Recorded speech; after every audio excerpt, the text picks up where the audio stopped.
Salut la compagnie, c'est Jules Melon et aujourd'hui dans Impro Ciné Critique, je vais vous parler d'un film du Canadien David Cronenberg et ça tombe bien parce qu'il fallait que j'approfondisse encore plus sa filmographie et récemment, quelqu'un qui s'appelle Diego, que je salue au passage, m'a rappelé l'existence d'un film nommé Faux Semblant ou en VO Dead Ringers, sorti en 1988 après son cultissime La Mouche, qui est à date toujours mon Cronenberg préféré.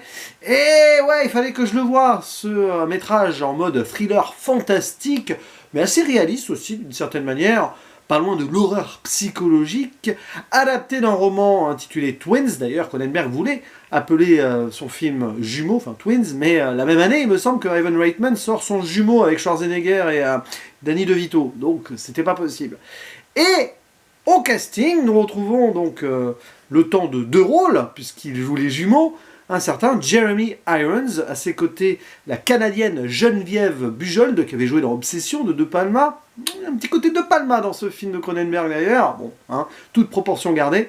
Citons aussi la présence de Shirley Douglas. Voilà, bon, après, c'est surtout ces deux acteurs-actrices qui sont prédominants durant le brûlot.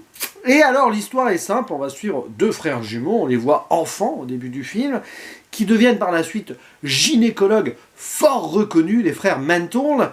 Et en fait, ils sont issus d'un même œuf, donc monozygote, jumeaux parfaits, forcément, c'est le même acteur du coup qui les joue.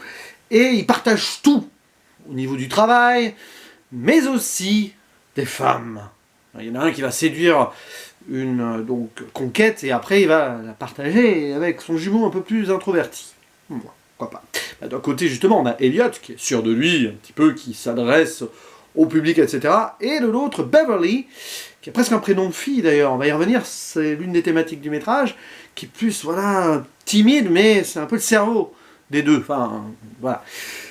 Et donc, que se passe-t-il dans ce film? La fusion totale des jumeaux va être mise à mal par une histoire d'amour. Donc, une femme que l'un rencontre, Claire, une star du cinéma, et donc, quand Elliot va prêter cette femme à son frère Beverly, lui, il va beaucoup s'attacher à elle, et ça va remettre en cause, du coup, le lien extraordinaire entre les deux frères. Et forcément, ça va mal se passer, d'autant plus que la star en question prend quelques drogues, elle l'utilise, entre guillemets, un petit peu de docteur gynéco, même si elle l'aime beaucoup, pour lui faire des ordonnances, enfin, qu'elle ait des ordonnances, donc, etc. Et forcément, Beverly va tomber un petit peu aussi dans l'abus de certaines substances, et ça ne va pas arranger les choses. Oh que non.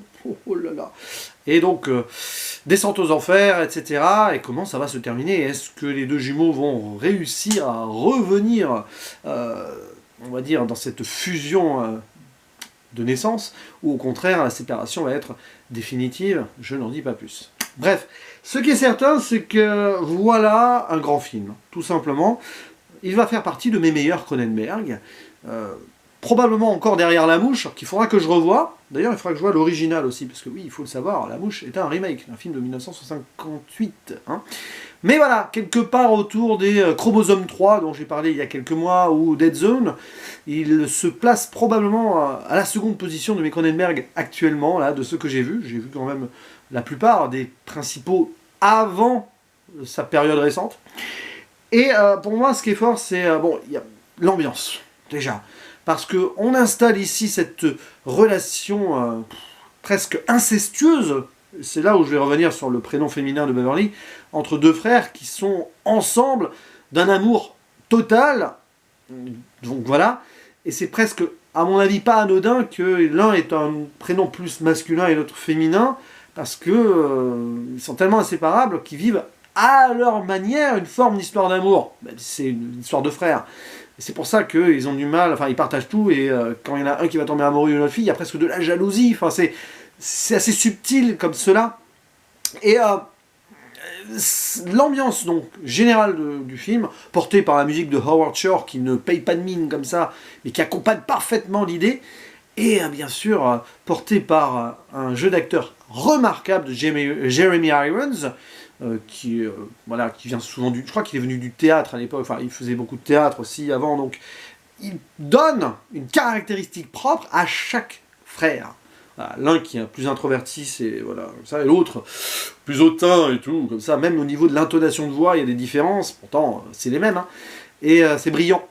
C'est là où on voit le talent d'un acteur et bien sûr du metteur en scène derrière qui le dirige parfaitement et qui se sert de la réalisation en prenant des risques. Parce qu'il y a cela aussi. On est en 1988, bien sûr, il y a des moments, il y a des doublures de dos comme ça, des split screen, enfin, vous voyez ce que je veux dire, hop, il y a deux images superposées, deux scènes qu'on tourne, etc. Mais il y a aussi quelques moments, dont un plan particulier, en travelling, en mouvement, où les deux frères avancent en même temps et se parlent. Et ça, c'est génial. Retouche numérique et tout. 1988, c'est brillant, c'est avant-gardiste. C'est peut-être un des films comme ça qui a mis au point une technologie, je ne sais pas. Hein. Je dis cela un peu au hasard, mais pour l'époque, c'est formidable. Donc, Cronenberg ne s'est pas juste on va dire, contenté de petits trucs comme ça, chant contre chant et tout. Non, non, non. C'est assez fort. Et je ne parle même pas du tout dernier plan, parce que je ne vais pas spoiler. Mais évidemment. Hein. Donc, ça, tout ça, parfait. Même Geneviève du Bujold, qui est complètement paumée, mais qui a l'air sincère aussi dans ses sentiments, elle apporte quelque chose au métrage, même si c'est évidemment centré sur les deux Jeremy Irons. Et alors, les thématiques foisonnent ici, hein, c'est violent. Le côté siamois aussi, ce sont des frères jumeaux, mais plus siamois, plus en mode fusion, c'est la 15e fois que je le dis peut-être, mais total, presque donc incestueux, tout ça je l'ai aussi dit plus d'une fois, mais le côté inséparable absolu, qui presque revisite ici le mythe d'Orphée, hein, descendu aux enfers, Eurydice, parce qu'à un moment il y a ça, il y en a un qui descend aux enfers et l'autre qui va essayer d'aller le revenir, mais le ramener, on va dire, vers lui, sans en dire plus, c'est sur la dernière partie du film, mais il y a quelque chose comme ça. C'est fort parce qu'il y a plusieurs couches comme ça de lecture et on voit que ça a été millimétré. Alors je ne sais pas si c'est déjà tel quel dans le bouquin, mais quoi qu'il arrive, Cronenberg ici a fait quelque chose de formidable dans cette adaptation. Voilà. Et donc l'histoire de ces premiers siamois asiatiques aussi, qui quand il y en a un qui est mort, l'autre est mort derrière de peur. Enfin, il y a plein de petites choses comme ça et des moments visuels au-delà de la réalisation qui marquent, notamment ces opérations, parce qu'ils sont gynécologues, des fois ils ont des patientes, avec ces blouses rouges comme ça qui nous plongent dans quelque chose qui ne va pas. Là, il y a quelque chose qui est stressant, qui est malaisant. Et le film l'est sans en faire trop. C'est ça qui est fort. Oui, il y a une scène de cauchemar à un moment où Claire, l'actrice, ronge le lien virtuel, mais dans le cauchemar il est réel, presque siamois des deux frères. Voilà, ici l'allégorie elle est évidente. Il y a des moments un petit peu violents aussi sur la fin, avec des instruments de torture comme ça, hein, rien qu'à les voir, tu grinces des dents. Mais ce n'est pas non plus un film qui va aller ultimement dans le gore. On n'est pas vraiment dans le body horror non plus ici, même s'il y a des éléments, parce qu'on sait que Cronenberg aime beaucoup les body horror. Mais il y a cette idée du double, de la jumélité, du lien familial, qu'il a déjà traité, notamment dans Chromosome 3, hein, autrement. Mais voilà, ces obsessions sont là.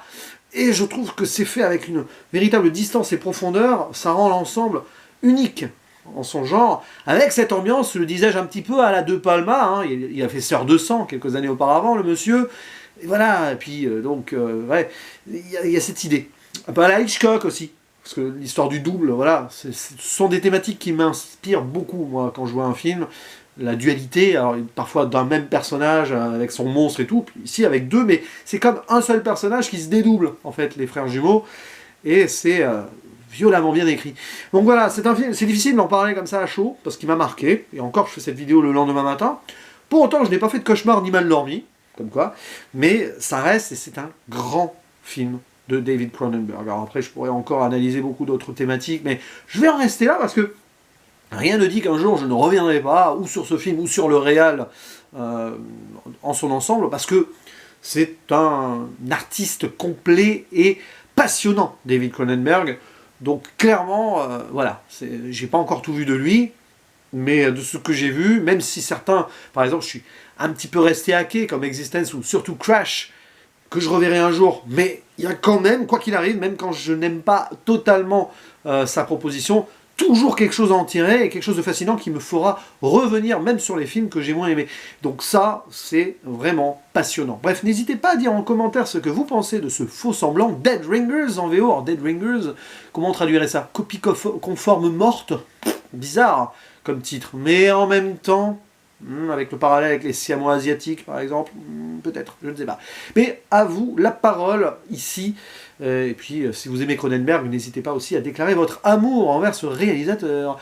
Quant à moi, il ne me reste plus qu'à vous dire à la prochaine. Ciao.